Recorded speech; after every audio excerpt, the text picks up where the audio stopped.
शरीरातून जातो आहे का नाही, पण तो योगी इथून जातो. त्यासाठी असं व्हायला लागतं. आहे का सोपं? ध्यान योग आहे हा. लोक बरीच म्हणतात आम्ही ध्यान योगाद्वारे भगवंता प्राप्त करणार. होत नाही म्हणत नाही, ध्यान योगाद्वारे भगवत प्राप्ती होती. करणार कोण? विश्वामित्र 7,000 वर्ष तपस्या केली आणि काय मिळवलं? कृत्रिम स्वर्ग मिळवायची तयारी केली होती. अहो, आपण जर योग साधना करून भौतिक गोष्टीच मागणार असो तर काय उपयोग आहे त्याचा? म्हणून ध्यान योगाचा प्रस्तावना केली गेली. ध्यान योगामध्ये काही नाही म्हणून सांगितलेलं आहे.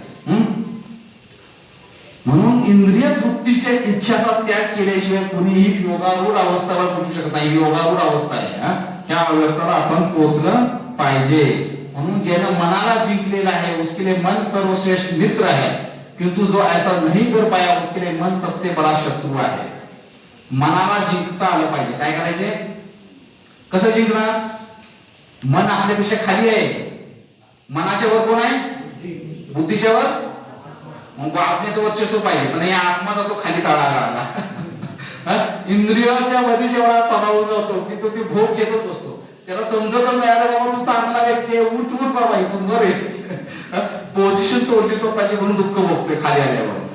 पण हे श्रेष्ठ जर आपण विसरायचं नाही, तेव्हा मग आपला मन आपला मित्र बनतं. आणि ह्यासाठी काय गरज आहे? युक्त हा विहार असं, युक्त चेष्टस कर्मसु, युक्त स्वप्ना प्रमोद असे योग बळुत दुःखा. खाने सोने अमोद प्रमोद तथा काम करने की यादों को में नियमित रहता है, वह योग अभ्यास द्वारा समस्त भौतिक नष्ट को नष्ट करता है. म्हणजे किती खायचं, किती झोपायचं, किती मनोरंजन करायचं, ह्याच्यावर कंट्रोल पाहिजे. आलं का लक्षात? तर अगदी आवडतंय म्हणून इथपण खाणारी पण लोक आहेत. वर उठायला येते म्हणजे हात दे बाबा, आज भरपूर झालेला आहे. उद्या जुलाब लागलं तरी चालते, पण मिळतंय ना तो सोडायचं नाही. लग्नामध्ये खास करून जातात अशी लोक. चांगलं चांगलं काय भेटते ते खात राहायचं. एवढं खायचं की इंद्रिय तृप्ती, पोट भरलं तरी मन भरलं नाही म्हणतात. काय? पोट भरलं पण मन भरलं नाही. म्हणून नियमित असलं पाहिजे. झोपायला मिळालं की मला झोपायला खूप आवडतं. आज सुट्टी आहे, काय करणार? झोपणार आहे मी. 6 दिवस काम करतो, आज 7वा दिवस आहे, आज झोपणार. तर आपण सगळ्या गोष्टी ह्याच्याद्वारे होतं काय? इंद्रिय निग्रह होतो आणि मग मन आपल्याला साथ देतं. वास्तव योगी समस्त जीव में मुझको तथा मुझ भी समस्त जीवों को देखता है. म्हणून जो योगी आहे तो खरा काय करतो? मी सांगितलं जसं नामदेव पाहायचं सर्वत्र पाहतो आहे का नाही. आपण याच्याविषयी चर्चा केलेली आहे. योगी पश्यती सर्वत्र, पाहिलं का नाही? आता अर्जुन एक प्रश्न विचारतो, हे मधुसूदन, आपने जिस योग पद्धति का साक्षात में वर्णन किया है वह मेरे लिए अव्यवहारिक तथा असहनीय है, क्योंकि मन चंचल तथा अस्थिर है. चंचल ही मन कृष्ण प्रमादी बलम दृढ़ा तस्याहम निग्रह मन्ये वायोरिव सुदुष्कर. अर्जुन म्हणतो, सांगताय खरं तुम्ही, असं करा तसं करा, बुद्धीद्वारे मनाला कंट्रोल करा, मनाला निग्रह स्थिर करा, आपल्याला पहा. देवा मनाला पटत नाही, मला जमणार नाही. एक वेळ मी माझ्या बाणाद्वारे वायूला सुटवेन, पण मन अत्यंत बलवान आहे. आपण आतापर्यंत काय चर्चा सांगतो दोघं? मनाला मित्र बनवा, मनाला कंट्रोल करा. अहो कसं करा? एवढं शक्तिशाली मन आहे, भरकटत वायूला थांबू शकतो. अर्जुन सारखा योद्धा वाऱ्याला थांबू शकत होता. वाऱ्याला थांबणं काही सोपी गोष्ट नाही. आणि तो म्हणतो की वाऱ्याला थांबून पण हे मनाला कसं करणार मी कंट्रोल? तर भगवान म्हणतात, असंशय महाबाहो मनो दूर निग्रह चलम, अभ्यासाने तू कोणते वैराग्याचे गृहते. मी मान्य करतो की मन ही बलाढ्य आहे, शक्तिशाली, परंतु त्याला नियंत्रित करता येतं. कसं? काय सांगितलं कृष्णाने कसं नियंत्रण करायचं? अभ्यासेनं आणि वैराग्यानं. किंतु उपयुक्त अभ्यासद्वारा आणि विरक्ती या 2 गोष्टीद्वारे आपण काय करू शकतो? अभ्यास करायचा. म्हणजे काय करायचा? अभ्यास म्हणजे अभ्यास करतो का नाही आपण? शस्त्रविद्याचा अभ्यास करतो का नाही? क्रीडा कुठे खेळायचे त्याचा अभ्यास करतो. अभ्यास म्हणजे काय? नित्य करणं, सवय लावणे स्वतःला. नित्य सवय लावायला काय म्हणतात? अभ्यास करणे. जो व्यक्ती अभ्यास करतो तो पास होतो का नाही? अभ्यासच करायचंय. आणि दुसरं वैराग्य. वैराग्य म्हणजे काय? जे अडथळे येणार आहेत माझ्या अभ्यासामध्ये त्याला दूर ठेवायचं, वैराग्य. तर कृष्ण म्हणतात की हे दोन गोष्टी कर तुला मिळेल ते शक्य आहे. मग आता अर्जुनानं सगळं ऐकलं. आता फार महत्वाचा प्रश्न आहे. म्हणतात भगवंता मी सगळं करतो, ठीक आहे, अभ्यास करेन, वैराग्य करेन, पण चुकून विकेट पडली तर, चुकून मला यश नाही मिळालं तर, मी भगवद्गीता अभ्यास वर्ग केला, सगळं ऐकलं, पण चुकून मला नाही समजली तर, चुकून मला झोप आली तर, चुकून मला कंटाळा आला तर, म्हणजे भ्रष्ट योगीची काय गती आहे? जो मध्ये सोडून देतो. मी मालगावला कार्यक्रमाला जात होतो, पहिले 2 वर्ष गेलो, आता रसच राहिला नाही. आता माझे व्याप वाढले, काम वाढले, त्यामुळे सत्संग जमत नाही. काय करू? हे कृष्ण असफल योगी की क्या गती होते जो प्रारंभ श्रद्धा पूर्वक आत्मशास्त्र विधी को ग्रंथ. सुरुवातीला सगळ्यामध्ये उत्साह असतो. प्रभूशी काय करू? सेवा सांगा, हे करा, नाम जप करा. जसा जसा जुना होत जातो तसा तसा रस संपत जातो. आणि मग किंतु बाद में भौतिकता के कारण उससे विचलित हो जाता है और योग सिद्धि को प्राप्त नहीं कर पाता. म्हणजे भ्रष्ट योगी जन्म मध्ये सोडलेला आहे भक्ती मार्ग, त्याची काय गती होते? तो भरकटलेल्या ढगाप्रमाणे इतर फेकला जातो का कुठं जाऊन संपून जातो? असा व्यक्तीचं होतं काय नक्की? अशा प्रश्न भगवंत हा सुंदर सांगता येतात. भगवंत असफल योगी पवित्र आत्माओं के लोक में अनेक वर्षों तक भोग करने के बाद या तो सदाचारी पुरुषों के परिवार के या धर्माओं के कुल में जन्म लेता है. जो भ्रष्ट योगी आहे, भगवान म्हणतात न मे भक्त्या प्रणश्यति, माझ्या भक्ताचा नाश होत नाही. तुम्ही 2% भक्ती केली का नाही तर पुढच्या जन्मी 3% पासून सुरुवात होणार. इथं आपण पीएचडी डिग्री मिळवल्या आणि 2 कोटी बँकेत ठेवलं आणि मेलो तर पुढच्या जन्मी 2 कोटी मिळणार आपल्याला. कुठं सुरुवात करायला लागणार? शून्यातून. पण भक्तीचं असं धन आहे जे कधीच नष्ट पावत नाही. नेहा अभिकर्माने नाशोस्ती प्रत्यवायवना विद्यते स्वल्पम अपि अस्य धर्मस्य त्रायतो महत्व आहे. थोडं जरी प्रगती केली तर ते आपल्या बरोबर येते. तर भगवान म्हणतात जो भ्रष्ट योगी झालेला आहे, समजा तुमच्यापैकी आपल्यापैकी माझ्यासारखा एखादा मजूर सोडून गेला, भ्रष्ट झाला, तर होणार काय? पुन्हा येणार पुढचा जन्म. भगवान म्हणतात मी त्याला काय करतो माहितीये का? सदाचारी पुरुष म्हणजे भक्तांच्या घरी जन्म देतो किंवा धनवानों के घर. आता धनवानाच्या घरी का जन्म देता तो? अंबानी अडाणीच्या घरी जन्म होऊ शकतो तुमचा का? कारण कष्ट करायचे नाही, फक्त हरिनाम घ्यायचा आणि हरिनाम द्यायचा, हाच आमचा धंदा. कोणी निंदा असा धंदा, असा व्यक्ती म्हणतो. परंतु दुर्भाग्यवश आपण ती विसरून जातो. भगवंताने सोय केलेली असते. म्हणून असं सांगतात की धनवान व्यक्तीच्या घरी पण जन्म नको, इतर जन्म पाहिजे. कुठं? भक्ताच्या घरी जन्म पाहिजे. म्हणून पहा, कधी कधी एखादा व्यक्ती येतो, आला की लगेच 16 मार्च चालू होतो, फास्ट प्रगती करतो. हे 2-4 वर्षापूर्वी आपले प्रभूजी काहीच करत नव्हते. संपर्कात होते विठ्ठलानंद प्रभूंच्या, पण काहीच करत नव्हते. अचानक त्यांच्यामध्ये ही ऊर्जा कुठून आली आणि एवढंही त्यांनी चालू केलं. भ्रष्ट योगी आपल्यासारखेच आहेत. आम्ही पण भ्रष्ट योगीच आहे. सगळे भ्रष्ट योगी आहेत. लक्षात ठेवा, इथं येणारे प्रत्येकानं काही ना काहीतरी मागच्या जन्मामध्ये केलंय. म्हणून नाहीतर या कलियुगामध्ये इतक्या सहजरित्या शरणागत होणे आणि हा महामंत्र घेणं सोपी गोष्ट नाही. आपल्या प्रत्येकानं कुठली ना कुठली तरी मागच्या जन्माची साधना आहे, नाहीतर एवढं सहज नाही. अगदी सांगतो खरं, अजिबात सहज नाही. ही भक्ती फार आहे. भक्ती नाही सोपी सोडावरची कोणी. तर आज आपण जर भक्ती करतोय, नाम जप करतोय, साधना करतोय, तपस्या करतोय, सेवा करतोय, आपण निश्चितपणे मागच्या जन्मी काहीतरी केलेलं आहे आणि ती सुकृती घेऊन आपण इथं आलेलो आहे. नाही तर दुसरी गोष्ट आहे, आपल्याला प्रभुवारासारखे आचार्य भेटले आणि त्यांच्या कृपाशक्तीमुळे आज आपण इथं कार्यरत आहोत. हे गुरुनंदन ऐसे जन्म पाकर वह अपने पूर्व जन्म की देवी चेतना को पुनः प्राप्त करता है. काय करतो तो पूर्व जन्म और पूर्ण सफलता प्राप्त करने के उद्देश्य वह आगे उन्नति करने का प्रयास करतो. पुन्हा त्याच दोषाने तो सुरुवात करतो. येतो लगेच भक्तीला सुरुवात करतो त्याच शक्तीने. का मागच्या जन्माचं पूर्व जन्माचं तो काय घेऊन आलेला आहे, सुकृती घेऊन आलेला आहे. म्हणून धोका आहे का काय, आतापर्यंत जेवढे मिळालं ना, आणि जर तुम्ही भ्रष्ट झाला, अगदी नाही भ्रष्ट झाला, मृत्यू जरी आपला आला, भीती नाही.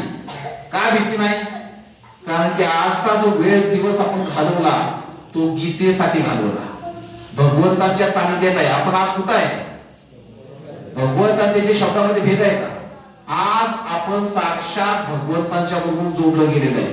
आज आपण सर्व योगी आहोत. कोण आहोत, योग आहे. योगास योग म्हणजे जोडणं जाणं भगवंतांशी. आज जर आपण आपल्या कर्म इंद्रियाद्वारे, नेत्र इंद्रियाद्वारे हे ऐकतोय आणि बोलतोय तर आपण कृष्णाच्या संपर्कात आहे. म्हणून आज जे मिळवलं, आपण जे कमवलं, याच्या पलीकडे आपण काय जास्त कमवू शकलो नसतो. आणि कृष्ण संघ जो आहे, भगवत संघ फार दुर्मिळ संघ आहे. हा,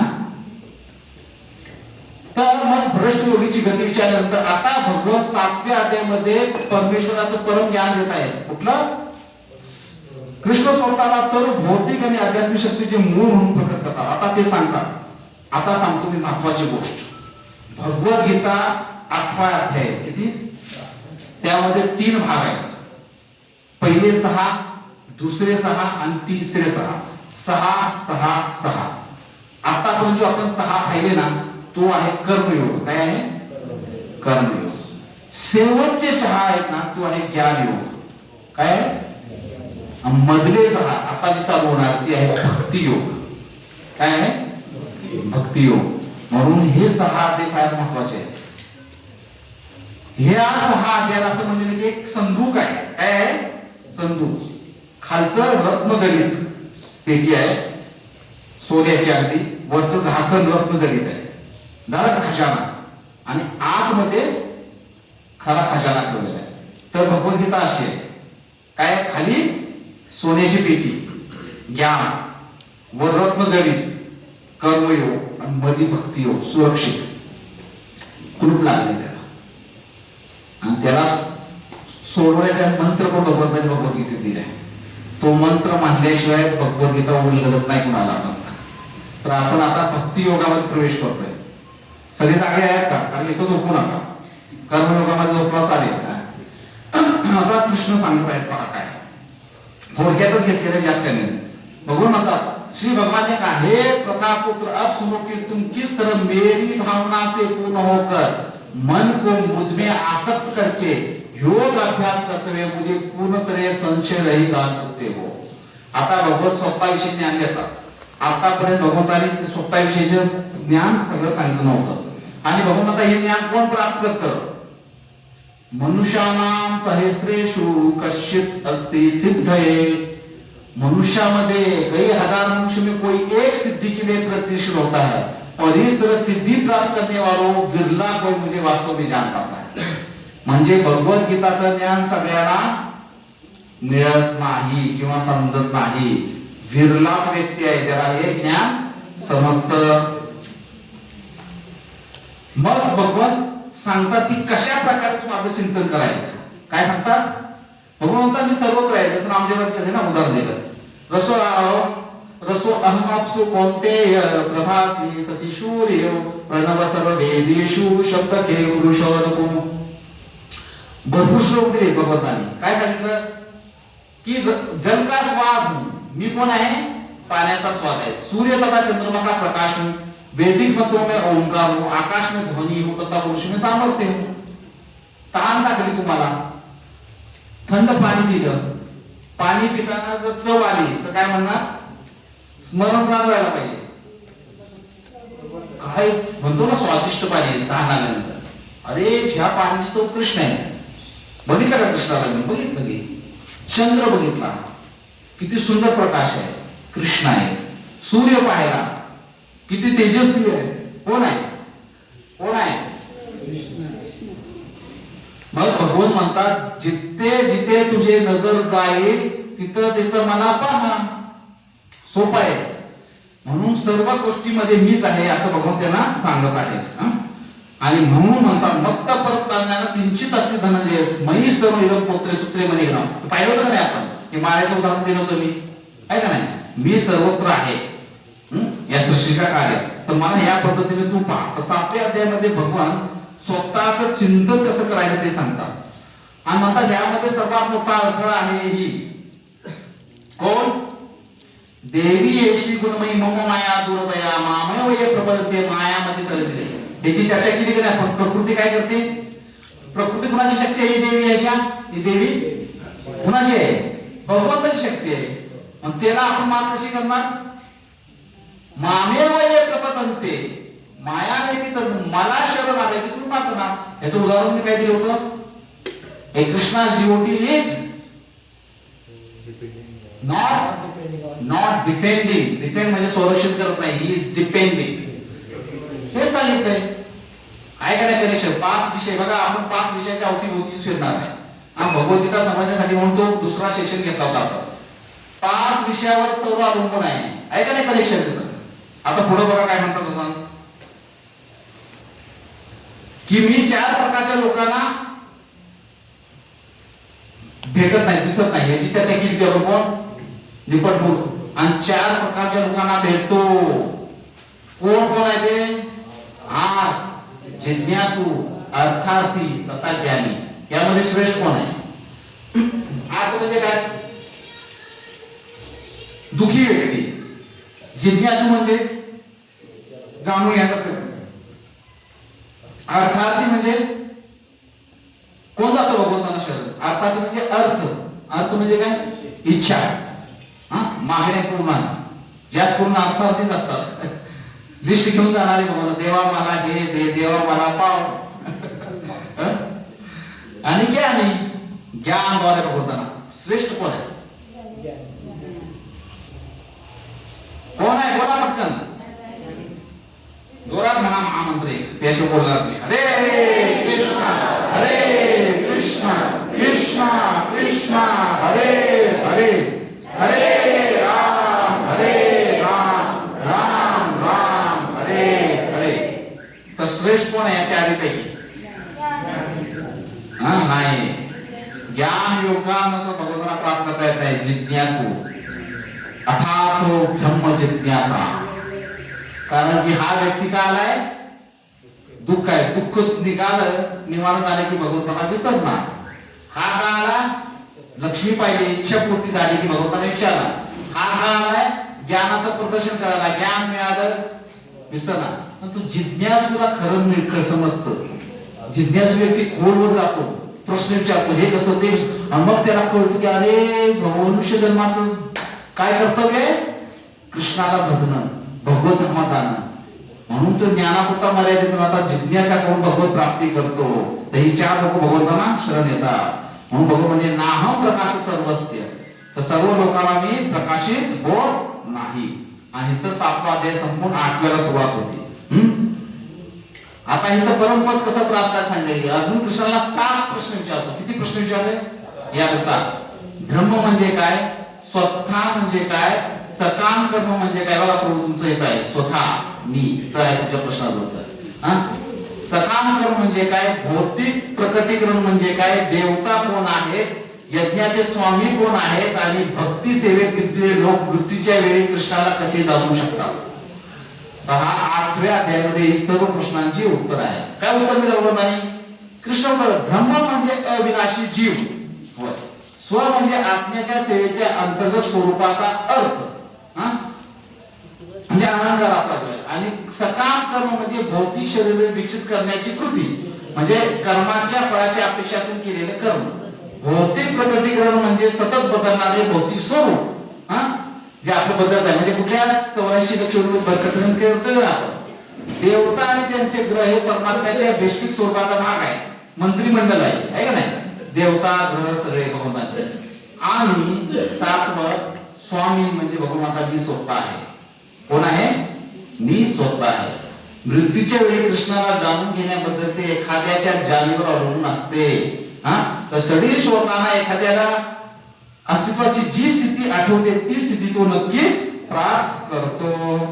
कृष्ण म्हणतात जो कोणी आयुष्याच्या शेवटी माझे स्मरण करून शरीर सोडतो तो निश्चितपणे माझ्या स्वभावाला प्राप्त होतो. कुणाला प्राप्त होतो? म्हणून अंतकालेच मामेव स्मरण मुक्ता. भगवंताचं स्मरण झालं पाहिजे. काय सांगितलं? अंतकाले. जीवन के अंत में जो केवल मेरा स्मरण करते हुए शरीर को त्याग करता है वह तुरंत मेरे स्वभाव को प्राप्त करता है. इसमें रंच मात्र भी संदेह नहीं. काय उदाहरण पाहिलं होतं आपण? शेवटी स्मरण केलं तरी मिळू शकतात. कुणाचं उदाहरण पाहिलं? कोण होता तो व्यक्ती? अजामिळ आहे का नाही? अत्यंत पापी. बर तुम्ही म्हणाल की आजामीनं जसं पाप केलं आम्ही पण करणार, शेवटी नारायण म्हणणार. होतं का असं? का बरं? नारायण म्हणण्याची शक्ती अजामिळला का मिळाली? आधी त्यानं भक्ती केली होती. तुम्ही आधी बँक बॅलन्स 0 ठेवलाय म्हणता की मला कोटी रुपयाची लॉटरी लागेल, शेवटी नाही लागणार. बँक बॅलन्स वाढवला पाहिजे, पूर्वीची सत्कर्म भक्ती केली पाहिजे. आणि आजामी डायरेक्ट भगवत धामात गेला नाही. परत कथा सांगतात. पुढची कथा काय माहितीये? त्याला म्हणतात दुसरा अवसर, सेकंड चान्स. आजामीला दुसरा अवसर मिळाला.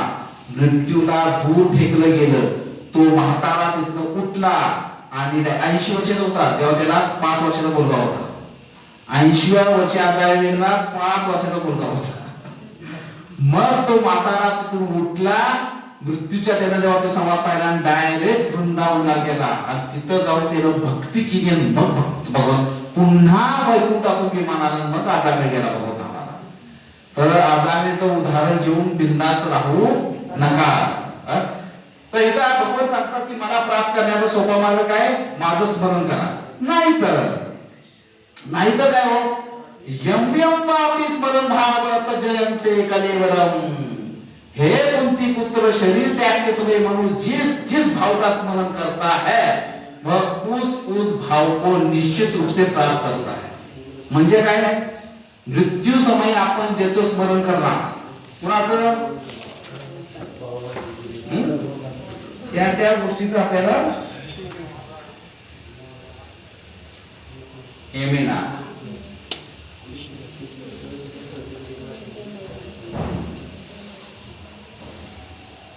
तर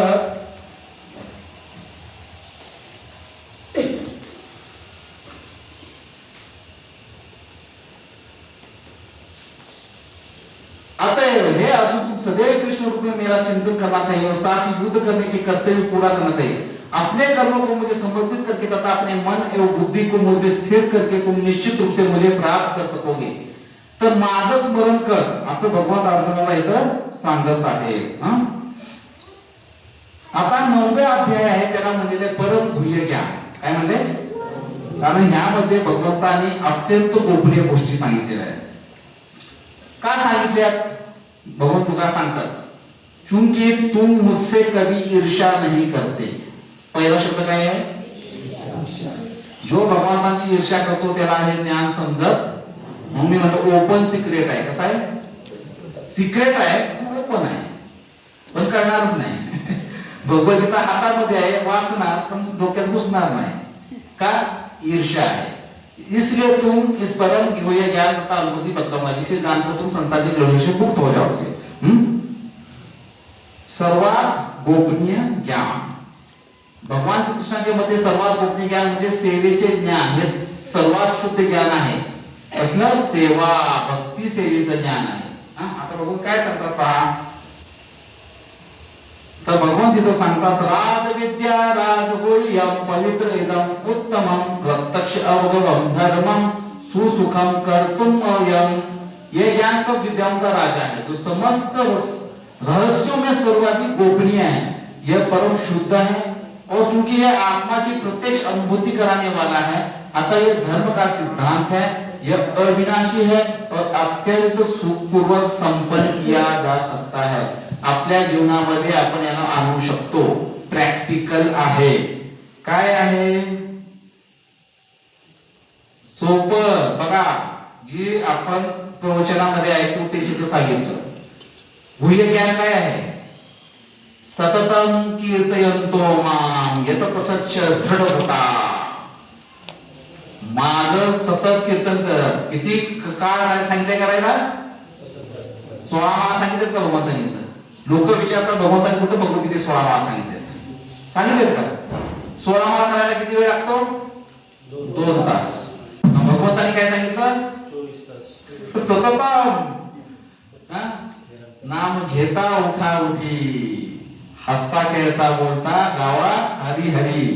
तर इथं परम गोपनीय ज्ञान काय आहे? नाम. सततम कीर्तयंतो माम येत तसंच दृढ होता. आणखी एक आपण गोपनीय ज्ञान सांगितलं. पत्रम पुष्पम फलम तोयम यो मे भक्त्या प्रयचति तदहं भक्त्या प्रहादात अश्नामि प्रयतात्मना. काय सांगितले?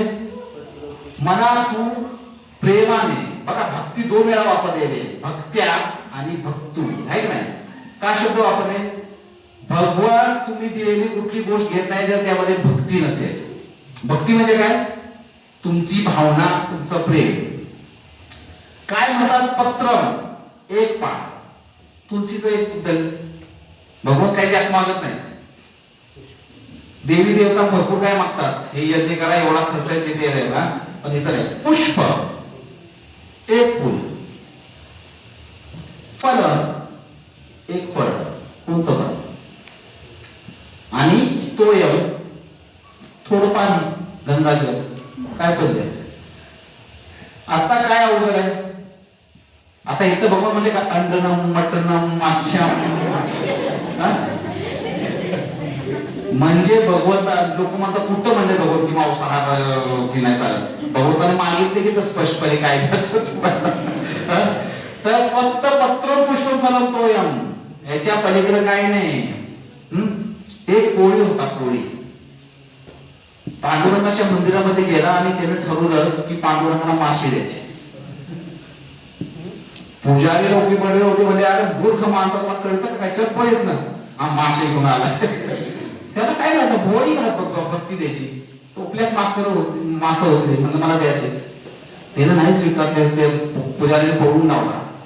लावल्यानंतर भगवंतांनी त्या पुजाऱ्याला सांगितलं की तुम्ही का पळवला? तू गोळा फक्त माझा आहे, त्याला घेऊन या. भगवंता लिया स्वप्नात दृष्टांत दिला. कोणी मासे घेऊन आला. भगवंत ती मासे घेतले. पहा भक्त कसे, भगवंत आपल्या भक्ताची इच्छा कशी पूर्णतात. एवढे भक्ताचा तो भाव पाहिला आणि मासे भगवंताने घेऊन आपल्या कानामध्ये लावले. मकर कुंडल तळपती श्रवणी, म्हणून आज ही मकर कुंडल दान करतात. आपल्या भक्तानं दिलेली भेट भगवंत या प्रकारे स्वीकारतात. पण भगवंताने काही मागतात हे आपण जाणलं पाहिजे आहे ना. तर भगवंत भक्ताचा भाव स्वीकारतात, वस्तू नाही. काय शब्द होता? भाव. कोणत्या भावनेमध्ये दिलेला आहे? विदुर आणि दुर्योधन दोघांनी भगवंतांना बोलवलं प्रसादासाठी. दुर्योधन का मेवा न भावे, विदुर घर की साधारण रोटी खाल्ली. अहो ते विदुर आणि विदुराची पत्नी भगवंतांना पाहण्यामध्ये एवढी सर्व आकर्षक आहेत. समोर बसली आहेत भगवान. विदुराने केळ देते, केळ टाकून साली येते, भगवान साली खातायत. का बरं? भाव स्वीकारतात. म्हणून आपण कोणत्या चेतनेत, कोणत्या भावनेत भगवंताला देतो हे जास्त महत्वाचं आहे.